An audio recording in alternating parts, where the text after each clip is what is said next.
Mo kí ẹ̀yin èèyàn wa káàkiri gbogbo àgbáńláyé ní gbogbo tẹ́ tí ń wò mí. Jọlá Olúwafọlábí orúkọ mi. Mo jẹ́ ọ̀kan náà àwọn gbajúgbajà pèdèpèdè lórílẹ̀‐èdè Nàìjíríà lórí tẹ́lì àti lórí rédíò. Kí ni tá a fẹ́ fi kọ́ra wa lónìí? Òun náà ni wípé gbogbo ọ̀pẹ kọ́ ló ní gbàǹgùn. Tẹ́ bá mọ̀ tó ń jẹ́ ọ̀pẹ, bí ẹ̀gún ni gbogbo ara igi ọ̀pẹ. Oríṣiríṣi nǹkan náà rí lára igi ọ̀pẹ. Igi owó ni igi ọ̀pẹ. Ohun gbogbo tó wà lára rẹ̀ igi owó ni, owó ló ń so.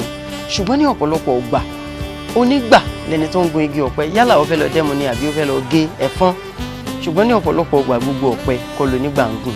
Ohun tá a rí kọ́ ra wa ń bẹ̀ náà ni wípé ohun gbogbo tó ń dán kọ́ ni wúrà.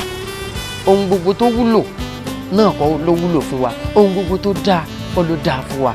Gbogbo nǹkan tó wuyì kọ́ ló wuyì fún wa. Ẹ jẹ́ ká dẹjú wa lẹ̀ dáadáa ká lè rí mú nínú ìrìn àjò ayé wa ká má bàa fẹsẹ̀ kọ. Ọlọ́run ràn wá lọ́wọ́ o. Ó lérò pé a ti rí nǹkan kan tàbí èkejì kan nínú ń tá a jọ kọ́ra wa lónìí. Á tún pàdé lọ́jọ́ mi ọjọ́ rẹ̀. Ẹ ṣé o.